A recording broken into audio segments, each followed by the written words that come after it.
All right, everybody, it's the Jere Metcalf Podcast where top real estate agents tell how they do it.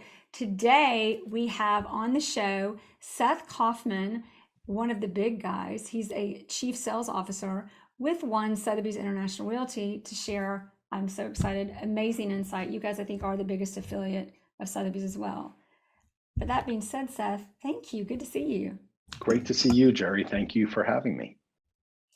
So, as we bring you on, let's just start with explain to us exactly, because you're not the typical guest on the show, but you are like a few. You are a leader in real estate. You have extensive experience in sales. But let's start, just tell us a little bit about what exactly is it that you're doing today, and what is your role at Sotheby's International Realty? And by the way, I believe you guys have 1,600 agents? 1,300 in 27 offices, all up and down Florida's East Coast. Well, it'll be 1,600 tomorrow, so you're yeah, going so fast. Pretty much. Exactly. So I am currently the chief sales officer for Sotheby's, which means I oversee all of our 1,300 agents, our 10 managing brokers in 27 offices up and down Florida's East Coast. We run all the way from South Miami, really all the way up to Amelia Island, which is north of Jacksonville, not far from the Florida-Georgia line. I was going to say, I grew up on that West Florida-Georgia line, and you're on the east side, but that's okay because you're on the water there. So going into this, you're chief sales officer. Is that the right title for you? Correct. Chief sales officer. And you basically oversee exactly what for all of So I work closely with the managing brokers. I myself, I'm still a managing broker for several offices of ours: Coral Gables, Key Biscayne, Brickell, and Fort Lauderdale. So I'm really hands-on with the agents within my 4 offices, but work closely with all the other managing brokers and Chris Anthony, our senior VP of Northern Markets, to run the company on the sales side and foster growth and really help our agents continue to succeed. So we're going to call this interview "How to Get It All Done with One Guy." And that's unbelievable that you oversee all of that. So in that, I think your agenda and goal, just to understand your perspective, is like making sure that you guys, is it the sales of real estate agents? Correct. Okay, so before this, what's the story? How did you land? Where'd you grow up? What happened? And how did you land here today in 2022? Great question. So I grew up just outside of New York City in Rockland County, New York. And I knew I wasn't going to stay in New York for some reason. I just had a feeling I wasn't going to stay in New York. Graduated high school. I went to college at West Virginia University in Morgantown. Had a great time at WVU. Got my degree in education, elementary education with an emphasis in special education. My mom was a teacher, a very, very good teacher for English as a second language in New Jersey. And she kind of pushed myself and my identical twin brother into that profession. Is that who's here today? Just kidding. You never know. You never know who you're going to get. I'll stop because this is, okay, so because elementary education and special education to mega real estate and luxury in South Florida. Correct. Okay. So I got my degree in education. After college, I had friends and family in South Florida, so we made a big move, my brother and we moved to North Miami area. We both began teaching, our careers teaching. I started with 6th, 7th, and 8th grade special education, more behavior disordered, and our uncle was a big partner in a local sales and marketing company that was one of the pioneers for development sales in South Florida. So he worked with developers to handle their sales and marketing for several developments in South Florida. I joined after doing 2 years as a teacher. I joined his company, learned the business, and really, really enjoyed that end of the business, the sales and marketing, development sales, new development sales, whether it's single family homes or condominium. I was on site for a few years doing sales for developers. And then I transitioned into a leadership role as sales director for several developments. Okay, so you just kind of slid over that elementary school special ed, and all of a sudden you're The N was your uncle. We got that much, but really, like, was teaching not for you? Was real estate for you? Was it just kind of like path of least resistance? What happened? I actually loved teaching. I believe I'm a teacher at heart. I loved what I did. I loved working with special education students. I loved working with students. I loved passing on knowledge and that feeling of giving others. I think watching my uncle's success and how he was viewed in the community, seeing what he did, the type of people he was around, celebrities, high net worth individuals, these beautiful condominiums, um, just the overall vibe he gave off, I kind of emulated, and I said I really would love to learn what you do and see if I can get involved in that. Not that I didn't love teaching, because I did. And I think I was kind of a victim of the times where I was. The school I was at was not a great school, not a great area. And I kind of lost a little bit of my love for teaching. So I felt Yeah. like I needed to transition into something else. And it was, whether it's karma or or just good luck or whatever it is, I was at the right place at the right time. And he said, go get your real estate license. So both my brother and myself went to get our real estate license, still continue to teach while doing that. And the benefit of being a teacher is you get your summers off if you're not teaching summer school, and you have some more time than other professions. So we Yeah. were able to kind of hybrid it, and I got my real estate license. And then after a couple of years teaching, transitioned into learning the development business through him and his company, and started on-site sales. Well, I would think being someone, some of the teaching was environmental, but it was also, correct me where I missed this, because I think this is always insightful to see, like, okay, what is it about you and what is it about me? And learning about success is you were a person that wanted to contribute and liked to be a part, liked connectedness, because at the school there wasn't really connectedness, even though you were in a role that was supposed to be contributing. And then there was also this sense of like, I haven't even lived life yet. I might be missing out. And so transitioning where you could still learn, you could actually contribute, and you had this connectedness and just a world to live in to explore more of where we are in this short time we have on this planet. Absolutely, and the people you get to meet in this business, and your viewers know this firsthand, is everyone has a story. And when you mix in real estate, and it's just so powerful, the stories you hear, where people come from, why they're interested in buying this, why they're interested in selling this, why they want this investment. There's so many different stories and legs that go out from that story, and you really become intertwined with your clients' lives. For me, my agents' lives. So you come into real estate now. Let's start talking about the sales component. So you go from teaching, which is kind of similar to selling, especially when you're good at it, into selling. But was it more of an on-site experience that you were in, or what kind of how did Uh, and uh, what was the biggest like what was the toughest part about the transition, and what was the best, worst, all of that? sure. So I would say the toughest part of the transition was going from working with children to working with adults, and Right.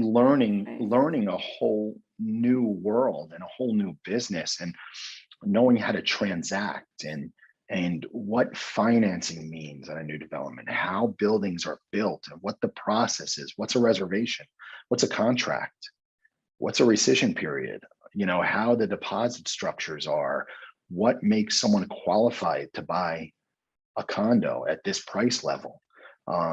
The learning curve there, the contract learning, the lingo learning. It was a big shock, but I loved every part of it. I dove right in. I would keep contracts next to me at night, and I would read them. A great way to fall asleep.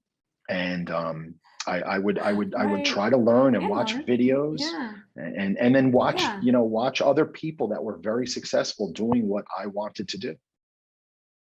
Wow. So from that, but coming into it, I think you were on site, the sales are coming to you, but you're still learning very quickly firsthand exactly what's involved in the entire process. And then I think there was a time in your career where you've had other businesses, you had a sales company. Was that something different with your brother? Correct. Yeah. So I my uncle was part of this large sales marketing firm. He was a partner, and he sold out of that partnership, and we started our own sales and marketing company for developers, which we also were partners in building some projects in South Florida. So my brother, myself, and my uncle partnered up to create a company called Global Marketing Group, where we would represent developers, and we had some conversions, some partnerships where we represented developers on new builds. And I was a partner in that company, in addition to also being a sales manager, sales director for a few projects. Wow. Okay. So how long did you do that? That was, I would say that lasted about 5 years, where we had our own sales and marketing company, and that ended in end of 2007 when I was just everything. Thinking, I bet. So, but yes. At what moment did you say, okay, this is it? Like, or have you yet? But did you say this is? It sounds like that was kind of the career for you, or what? At what point in your career you were like, okay, this is it. This is for me. The business itself, you mean, Jere, to real estate in general? Right away, to be honest. There's every day is different in this business because of the people you meet, the experiences you have. Every day is different, and there's just so much learning potential. Every day I'm learning, continue to learn something new.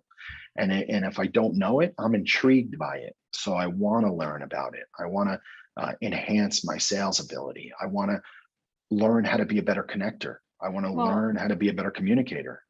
And I bet that really came into play and attributed to your success in 2007. So what happened then? And then we're going to get into, okay, here's all you learned and all you've witnessed in real estate, and now let's apply it to real estate agents at large and how to become successful. But what did you learn in 2007? Like, it was a really, as you know, a very, very tough year. And my uncle and my brother and myself were part of developments on the development side. So we were almost out of business because I was running a condo hotel at the time. Getting financing at the end of 2007, beginning of 2008 was a nightmare for a traditional condo or even single family home, let alone a condo hotel. So we ended up closing. We sold out of that project I was on of 240 units. We closed at that time. We're able to close about 45 of them only, mostly due to those cash buyers that were closing those. The rest fell out. We did our best to help people and return deposits, but it was a very, very tough time. And we were kind of up in the air what our next steps would be. And I knew that the easiest transition for me personally would be to move into general real estate, because I knew no matter how bad things are out there in the world, people still need a place to live. People still need to sell their places. People are still moving. They're still transient. So real estate's not going anywhere. And I said, what can I do? And I reached out to some of my contacts, and then I found out this company, a small boutique company in Aventura in North Miami area, was looking for a managing broker. So we connected, and the owner asked me to become the managing broker for this boutique luxury real estate company in Sunny Isles, Aventura, and Bal Harbor. And it was about 100 agents and high-end luxury real estate. It sounds like you went from like this developer marketing world, and then you go into this general real estate world. And it's funny how now at one Sotheby's, because they're both, you've kind of like merged both careers into that. Yeah, correct. So I had no idea about general real estate. I had zero knowledge about what general real estate agents do, how you do it. And it was really interesting to me. And not only was I getting into that sector of this incredible business, but I was becoming the managing broker for that sector of the business, where I would help agents succeed. And I'm a student of John Maxwell. I'm a certified speaker, trainer, coach of John Maxwell. And we always say, you just do it afraid, do it scared. And no matter what you're feeling, that's a great thing for your podcast, Jere, is we all need to do it scared. And we're all going to be scared about that listing appointment, about meeting that client, about meeting a high net worth individual, but you do it afraid. And then what happens? And then it becomes easier next time because you realize fears are nothing. It's just fun. You start realizing like it's just the excitement and fear are very often the same. Correct. So I took on this new role as managing broker of Turnberry International Realty, a very successful luxury company. And I learned as I went. And I got very close to all of my agents and became, we dined together. We went out together. We worked together, obviously. And that was a very successful company. And I learned as I went. And things I didn't know, I made sure I learned about, so I was able to do better the next time. And we just became stronger and stronger, and a force to be reckoned with for a boutique real estate company. So what was the difference between, looking back, what was the biggest difference between, or what is maybe the biggest difference between this resale, development, marketing, on-site world and general real estate luxury? Sure. Because you were with a top luxury boutique. Very simple. In development sales, you're focused on the brokerage community because 90% usually across the board, 90% of your sales come from the brokerage community. So you cater to the general real estate agents, us. You cater to us. We are your client as a development salesperson.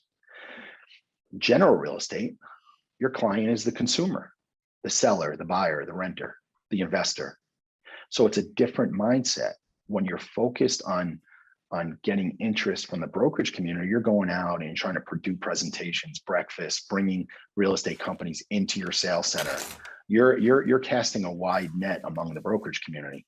Whereas in general real estate, you're hyper focused on finding those sellers, primarily sellers. So it's a big difference in mentality. We all think like agents, we are agents. So it's a big difference in mentality and going after the real estate agent compared to going after the consumer. Exactly. And then the real estate agents are also going after the consumer. So exactly. Never mind. I was confusing what you were saying though, because the development world goes after the brokerages. Correct. But that's also going after the agents, right? Yeah, they go after the individual agents. They're trying to build relationships with brokerages as a whole and to the individual agents. So those agents that are out there, your army of agents is out there trying to find that consumer for you. And they're bringing that consumer to you instead of you going out, because it's very difficult in one particular project to find and pinpoint the right consumer. That's why you use brokerage companies who already have numerous consumers to bring to you. And building your relationship, developing a great reputation as a top on-site sales agent is difficult, but very rewarding as well. Because once you get that notoriety, once you get that tag, you're going to have agents calling you. You're going to have brokers calling you and say, we want to work with you. Because why? They have the best chance of success of converting that client into a development sale. And as we all know, on-site sales, development sales pay more commission than your typical general real estate deal.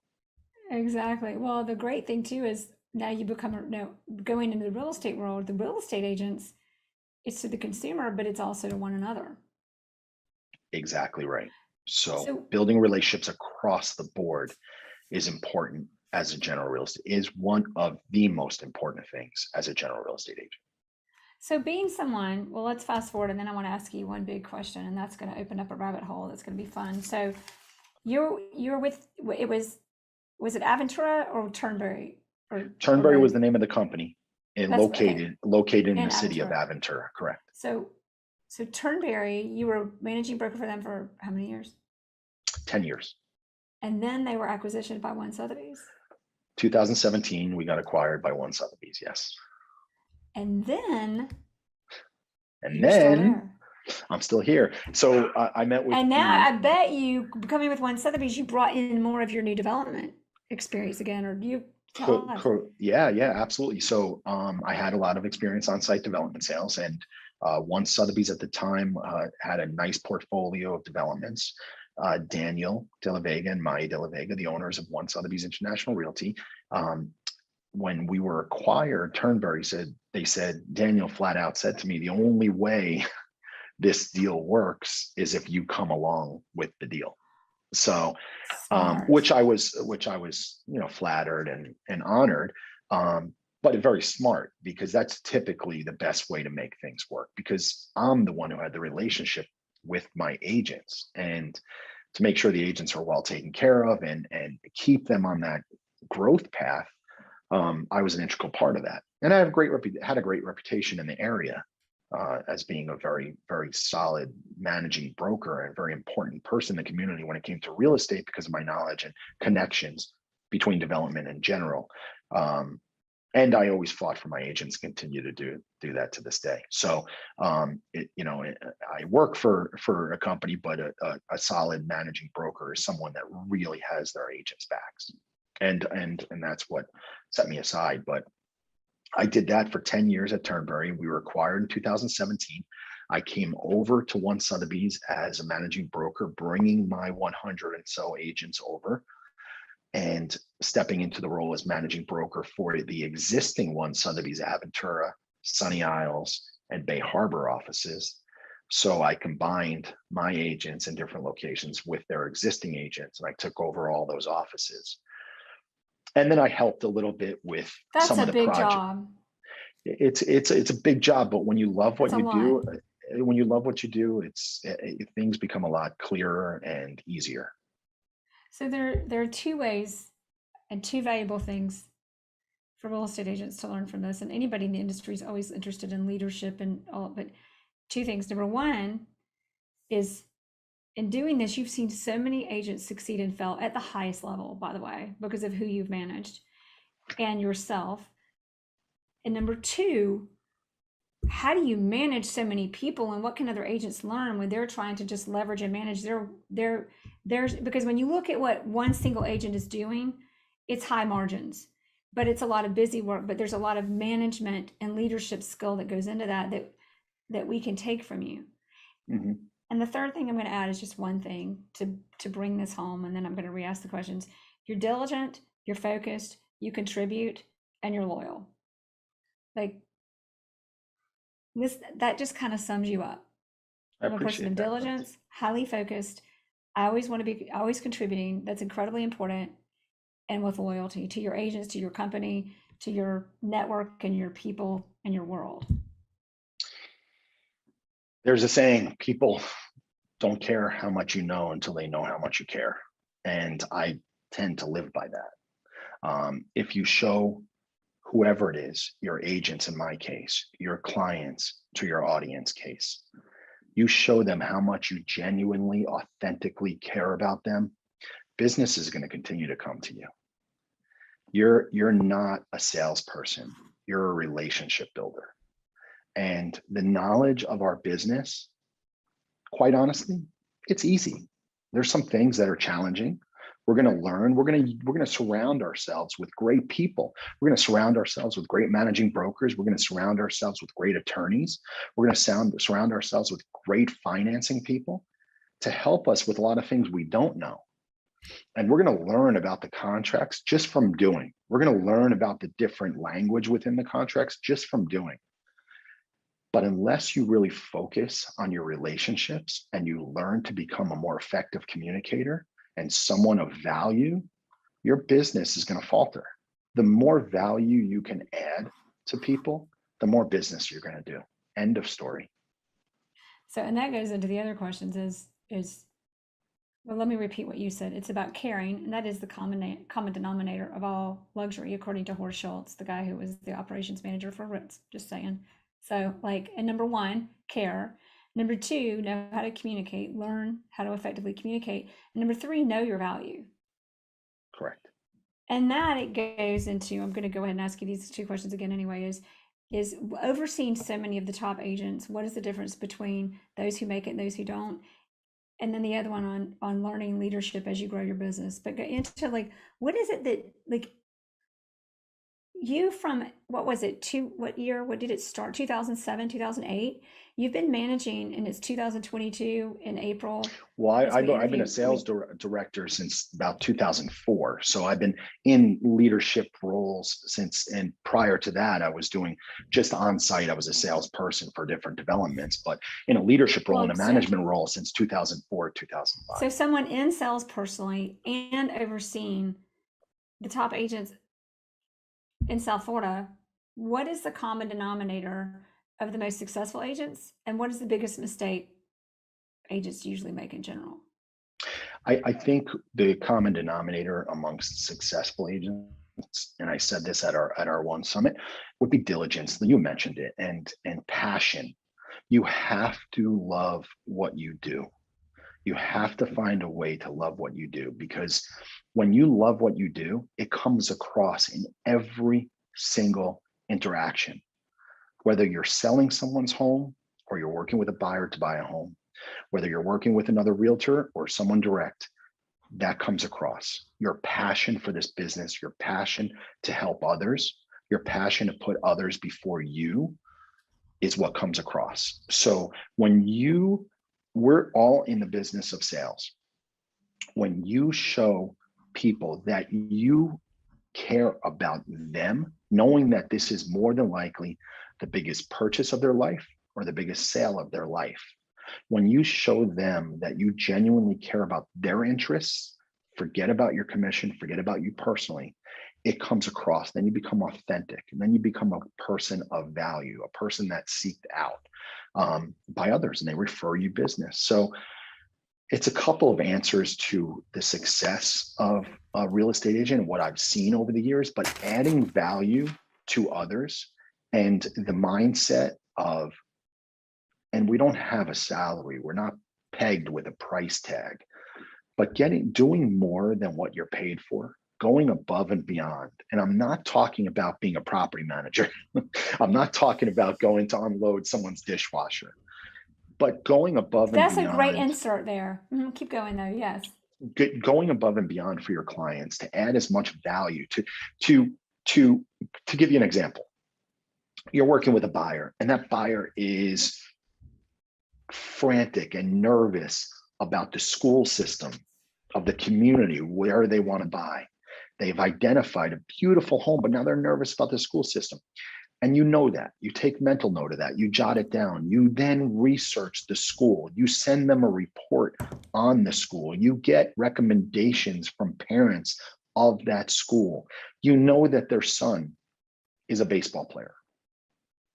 You then send them articles about how good the baseball team is at that school, or how great of a coach is at that school. Why? Because you took the care, you took the diligence to spend a little more time researching something that is important to your client. And many agents fail to do that. They think, what's 3% of $750,000? What's 3% of 2 million? They don't think that's going to come to me. What is important to my client, or what do I feel is important to my client that's going to make a difference in their lives? And when you identify those things and you put those things into action, and you just maintain a habit of doing those actionable items, the world is yours, honestly, because all you're doing now is thinking, how can I help this person? What's important to this person? What are their pain points? What are their pleasure points? And how can I facilitate either to make it easier on them or make it better for them? So number one, listen. You just listen, right? Like, to reiterate, listen. And number two, ask yourself the right questions. Absolutely. Absolutely. Like because if you listen, your client, anyone you talk to, is going to give you every single answer you need to be a successful real estate agent. They're going to tell you. And if you listen, because here's what's running in my mind: listening for the right things, listening for not so many people listen. I've noticed the difference between the really successful people and everybody else is when they listen to find the solution. And so many people listen, and the minute they see what might make it impossible, they accept it. Versus listening to, for example, your story, Somebody's really worried about the school system. Well, they're just crazy. They just don't know what they want. Well, how about they're worried about the school system and they've got a kid who's in baseball, and let's unveil. And I'm always looking for, how do we find the answers they're looking for? How can I best help them? And if it's wrong for them, let's figure it out sooner than later so that we can get them on the right path sooner than later, which gets you like the amount of businesses the compound effect of that business that pays off versus just trying to force the deal through, which these, but it's literally the story running in my head as I hear what you're saying. Jerry, my uncle used to say it all the time, and my uncle's one of my biggest mentors I have, and everyone should have mentors in their life. And he used to say to me all the time, don't come to me with problems, come to me with solutions.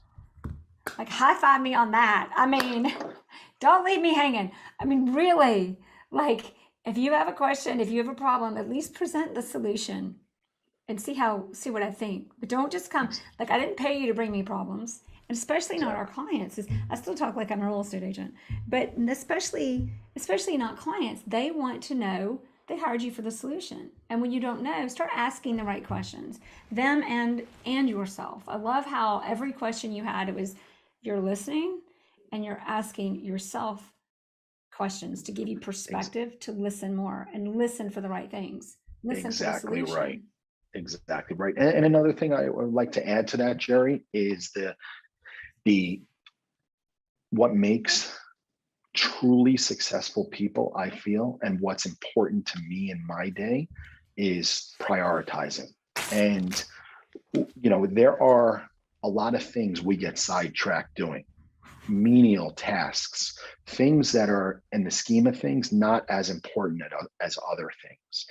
And if you get in the habit of prioritizing, what's the most important thing to you as a general real estate agent? What are the money-making activities we could do and put our highest and best use into action? And you focus on those, the return on that is going to be incredible. But if we focus on the smaller things, administrative things, cleaning up items, a lot of agents get sucked into property management just items, which is what I said. Things because they're You important, discard but them. it's about leveraging them And getting an assistant or your company's transaction coordinator, listing coordinator, support staff to help you with these things, because so you could do what you do best for your business, that you can leverage those things, because those things end up being deal killers between you and a client as well. I mean, such a great point. So you also said prioritize, which made me think of two things. Number one would be your success determines what you let distract you. Quoting, I have to confess, Thomas Wright, who's been on the show a couple of times. And the other one is, and I think I'm stealing this one from Jordan Peterson, for those of you who are fans, who wrote the book 12 Rules for Life. I think it's him. It's somebody. You can only have, priority comes from a singular word. Priority. What is the priority? And in our case, I think, what would you say? I have an answer in my own mind, but what would, if you said, what, as a real estate agent, the priority is this? Well, I always say, regardless of being a real estate agent or anything else, the priority is you. And the number one priority any person has is themselves. And I say this all the time. There's a reason they tell you when you're in an airplane and the oxygen masks come down that you put it on yourself first before you take care of anyone else. Because in life or in business, if you're not taking care of yourself, you can't take care of anyone else. So your mental health, your physical health are the number one priority to me for anyone, let alone a real estate agent, because we can be that person who gets all that energy brought to us, whether it's negative or positive. We could bear the weight of all that energy, and it's not easy. It's not easy being yelled at, being screamed at for things you really didn't have any control over. So taking care of yourself, for me, is priority number one. Oh, mine was client experience, but you can't do that if you're not taking care of yourself first. Love it. Exactly. Okay, so as you're working, let's hear a little bit about your role today. You're sales officer. I mean, here's one. One is, how do you manage so much as one person? I know you have a lot of support, but that goes into that question of priority. How do you know what to prioritize? It's a great question, and I know that James Clear in the book Atomic Oh, sorry. Habits covers this, Yeah. and time blocking I think is crucial to anyone's business, where you set aside a certain cluster of time to dedicate maybe to emails. Um, because we're all going to have things that get thrown at us on a daily basis, important calls that come in, um, items you have to address, some personal, doctor's appointments, a spouse, things with your spouse that come up, or your children. But if you time block, and I get up relatively early, I used to get up a little earlier, but I'm still up by 6 o'clock in the morning. I get my exercise done out of the way. I listen to audiobooks on my either working out or on my walks. I'm either walking around 5 miles a day or I'm going to the gym. So I'm listening to my audiobooks, taking care of myself physically and mentally during that time period before distractions can possibly start. So I know that time for me, 6 o'clock in the morning, is pretty much distraction free. I know my daughter's on her way to school. I know that the phone's not going to ring like crazy yet. The emails can wait.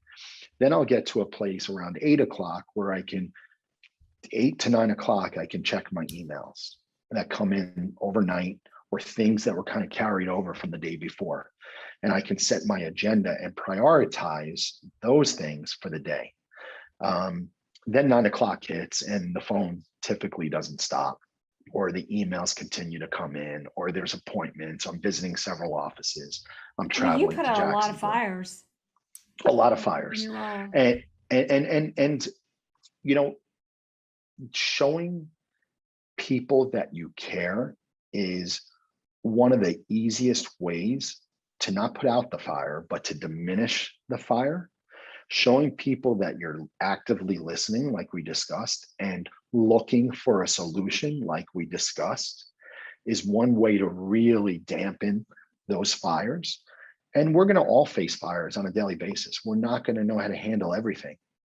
But if you put your best foot forward and you dive right in and you do it scared, odds are you're going to come out okay, because it's just a momentary thing. And these things all pass. And Yeah. there is a way out, and we all deal with our different stripes every single day, and some are easier than others, but we get through them. So supporting these agents in sales, now you've got the big presentations and you've got the big listings. And I mean, you guys are doing big, big numbers in business. What would you say is your role more support putting out fires, or do you have any on the ground work of side by side, like let's win some business and get these agents going? All of the above. How does it So look? Yeah. so it's I get a lot of calls on, Seth, I'm at 7 million or 10 million this year. How can I get to 15 million? How can I get to 20 million? So I get those calls a lot. And I work with agents on their business planning, because I truly believe everyone needs a business plan. So I work with agents on their business planning. I work with agents on high level thinking. For example, one of my easiest responses to a similar question of how can I start getting those, whether it's $1 million listings, how can I break into those $5 million listings, $15 million listings? My answer is, going back to communication and the people you surround yourself with, is figure out a way to get yourself around people that are selling $1 million homes. Figure out a way to get yourself around people that are selling $5 million homes or $15 million homes. Intertwine yourself into the people they talk to and work with every day. And then little by little, you're going to become a more common name in those circles. So working with agents on those type of That, business planning activities. yeah, that sounds so simple, what you just said. It's so simple, but that's it. You are who you're around. Just like, I want everybody to just take in what you said, because it sounds simple, but really, like, you are who you're around. Who do you want to be when you grow up? Go align with those people. Who do you want your clients to be when you grow up? Go align with those people. And that's your business plan, how I'm to not do sure it. if maybe Jim Rohn said you're the closest of you're the average of the Yeah, I 5 think it closest was. people around you. Exactly. You want to up your game. You want to really take your business to the next level. Surround yourself with agents that are at the level you want to be at. and learn from them, see what they do, see where they go, how they talk. It's What do so they do for true. fun? Because all the training in the world, but until you're around it, you don't take it in. I remember I was an agent at another company and I did well. And then I joined Sotheby's and I was with Sotheby's for 10 or 11 years. And literally, like, nobody told me what to do. I just one day was like, wait, I'm doing things differently. And my listings are all like a few million. Huh. Like, wow, look at how that happens. Yep. So, anyway, Exactly. but to continue your point about success and everything agents do and going down that path, I just really did not want anybody to miss that, what you said, because it's so, so important and so relevant. Everybody's looking for the secret sauce. That's it. Yeah, I mean, look, we learn every day. So you have to be eyes wide open in this business because you're going to get cues. You're going to get lessons, and some are going to be harder than others. You're going to get slapped in the face. You're going to be hurt by things people say, but you just have to keep moving forward. You gotta learn to take the hits, and you gotta use them as lessons. And and there's something to be said, something really valuable about failures, because we all have failures in our lives. We all get rejected, and that doesn't feel good. But learning that those rejections are going to come and continue to come, and what can we do differently next time, or what did I learn from that past rejection or failure to make myself better, is what's going to increase our ability to become more successful as well. And do you have any fun that can be personal or not personal, and you don't have to tell us names, of stories just like that, where something that seemed tragic ended up becoming an opportunity either to learn or it was transformed by how the situation was handled? I have Not to an put you on the agent. spot or No, anything. no, no, no, no, no. Actually, I have an agent who worked with a seller who they were blown back by not getting this listing, this particular agent. But and someone else got the listing, another company, and it was I think a $2.5 million listing. But during the course of the relationship with that seller introduced that agent to one of their friends. And that agent built upon that relationship with the new friend, the seller too. It just didn't work out. But that new relationship with that friend blossomed, and they stayed close. And then that friend of the seller wanted to look at new construction. And that now client or friend of the agent bought a $5 million pre-construction home with that agent who lost that listing at a 6% commission. So I would accept a loss of a $2.5 million sale, gaining a $5 million sale at a pre-construction paying 6%. So, Exactly.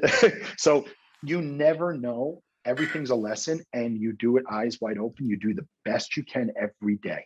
Add as much value as you can every day. Keep your eyes open. Look for opportunity, because opportunity can come from the place you least expect it to come from. And in that particular case, it sure did. A seller that rejected this agent still introduced this agent to one of their friends who ended up buying a significant piece of property from It's this agent. what you focus on determines what you see, determines what you get, or Correct. determines what you get, what determines the outcome. I mean, it's exactly Yep. exactly right. Always like look for opportunity and it will show up. Look for Yeah. opportunity and show up for it, and it will be there. Okay, Seth. So now for the final three. He's like, "Are you kidding me? What is this?" Let's do it. Let's These do are it. the easiest and the most. Usually, it's like, wait, we should have started with us. So the first one is in your life of success and or watching other agents' success. You choose how to answer this. What have you found is the greatest resource for becoming successful? The greatest resource for becoming more successful is, like I said a little bit earlier, is picking somebody you admire. Success, it's a funny term because it can mean so many different things to different people, right? Success can be all financial gain. Success can be all notoriety. Success can be personal success, how you feel about yourself, how you're viewed in your community. So it takes on many different roles. And that's why I think you identify people that you would like to be like, at least on the surface. That agent presents themselves so well. Their marketing is second to none. The way they handle themselves, how they do presentations, and you try to get around those people. So if you're a newer agent or even an experienced agent and you find a rock star agent that's doing 100 million, 200, 500 million a year, and you want to be like that agent, see if you can get on their team. See if you can get as close as possible to this person to learn, what do they do every day? What are their secrets of the success you want? How are they acting? How do they treat clients? What's their time blocking look like? What's their priority look like? And the more your success leaves clues, right? So the more you're around successful people, you're going to pick up these clues and It's you're going to learn from it. contagious too, by the way. It's Like totally contagious. It really is. Like it's amazing because so many things that success is in short the result of actions, and so many of those come from so many subconscious things that we're so unaware of. And Jere, I got to tell you, and a large part of my life dedicated to high-end luxury real estate and leading high-end luxury real estate. People that are buying and selling multi-million-dollar homes, 10 million, 20 million, 50 million, $100 million homes, they're just like us. They are human beings. So your ability, don't ever be afraid to connect with someone like that, because they crave the connection too. They're normal people, but you just got to get in their circle to give value. And the moment they get around you and see you, and then there comes the know, like, and trust, then you could start doing business that way. And that's crucial to the business, but you got to get around them and you can't be scared. You just got to go all out. Who cares? Worst case, what's the worst possible thing could happen to you? You get rejected? Big deal. Tomorrow you're going to wake up feeling good about yourself again. And we're all going to get rejected. Move forward, move on. And Exactly. Those that are persistent, good things will continue to happen. Well, it's like in any good relationship, people say, be the person you want to marry, be the person you want to, whatever that is. And in real estate, we don't say that enough. Be the real estate agent you would want to have. Exactly. And look at, believe it or not, because so much of the focus is on just getting the deals in our industry, unfortunately, not to sound cliche, but if you realize like how much value, if I say this all the time on the show, but if we weren't so valuable, Zillow would have taken over a long time ago. But it's just not happening because the value we bring to the table and owning that and knowing what our ideal client or what our clients need and are looking for and understanding how to deliver on that. And suddenly it becomes really easy to be the best. Yep. And absolutely back to your point, right. I couldn't agree with you more. It's being around those people to understand it on both ends. Who do you want to be when Yep. you grow up, and who do you want to serve when you grow up? Exactly. Just repeating what you said. So, next question. Is there, and I hope there is, a book that you would recommend we read? Like this book as a person, not the typical cliche, but like as a person, this book has changed my career, my way of looking at things, my life. Mine being Never Split the Difference, just for the record. I love that book. Great book. If you want better negotiation skills, you're definitely going to want to read that book. For me, I would say a couple of books. Number one on my list. Well, there's two number ones, to be honest. How to Win Friends and Influence People by Dale Carnegie is certainly my tops, and I think everyone in the world should read that book. And Yes. it plays old, but the basics of that book are so instrumental and important to this day. And you can get so many golden nuggets out of that book. That's by far up there with my number one. But in addition, in tandem to that, I would say 7 Habits of Highly Effective People by Stephen Covey is my second choice for best book. And of course, a book, Think and Grow Rich by Napoleon Hill, is absolutely All amazing. the good ones. I love how like typical salesperson. One book. Well, the first one was, what is Dale Carnegie? Oh my gosh, I already forgot. How to Win Friends and Influence People. Dale Carnegie. Oh, but don't forget 7 Habits by Stephen Covey. Oh, but wait. Think and Grow Rich. Wait, there's more. And there's more. They're all so good though. Like, of course we can't pick just one. Those are all brilliant books. So thank you. Okay. First, would you give us, what is, of all of those, why those books, what would be the some takeaway that you would say is the reason to read any one of these books? Because it just comes down to what I said earlier. To be better at anything, you have to become a better communicator, a more influential person. And John Maxwell says this all the time, but leadership is influence, nothing more, nothing less. That's what one of his sayings is. And I believe that we're all leaders. We're all leaders because we all have influence. As a real estate agent, we want to have influence over our clients. We want to have influence over other agents that we work with. We want to have influence over our kids. So if you have influence, you're a leader. So we got to all focus on, how do I become a better leader? We become better leaders by becoming more influential. And we also become better leaders and more influential by becoming better and more effective communicators. Well said. Thank you. Like so much other stuff you've already said, but that was like mic drop. I'm sorry, the show's over now. Except we have one more question. Sure. If you can top that. So it would be, or it is, in this conversation we've had today, if everyone listening is going to remember one thing and they're just not going to retain everything else, what is the one thing you would say you need to take away from our conversation? You are truly unique. I believe there's a power within everyone to become better, grow more than you ever thought you can grow, increase your brain power, and just stepping outside yourself to be this version of yourself you never thought was possible. If you continue to work on yourself as an individual, everything else is going to fall into place, because you have gifts inside you. Everyone does. Everyone offers some kind of value to other people. We just have to use that to the best of our ability and keep working. When you keep working on yourself, those talents, those abilities are showcased more to the world, and people gravitate towards that.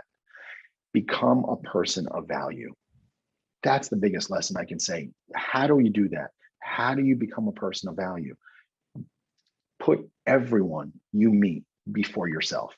Don't think of how this relationship is going to benefit me. Think about how I can benefit you. And success is going to come. Thank you. So beautifully said.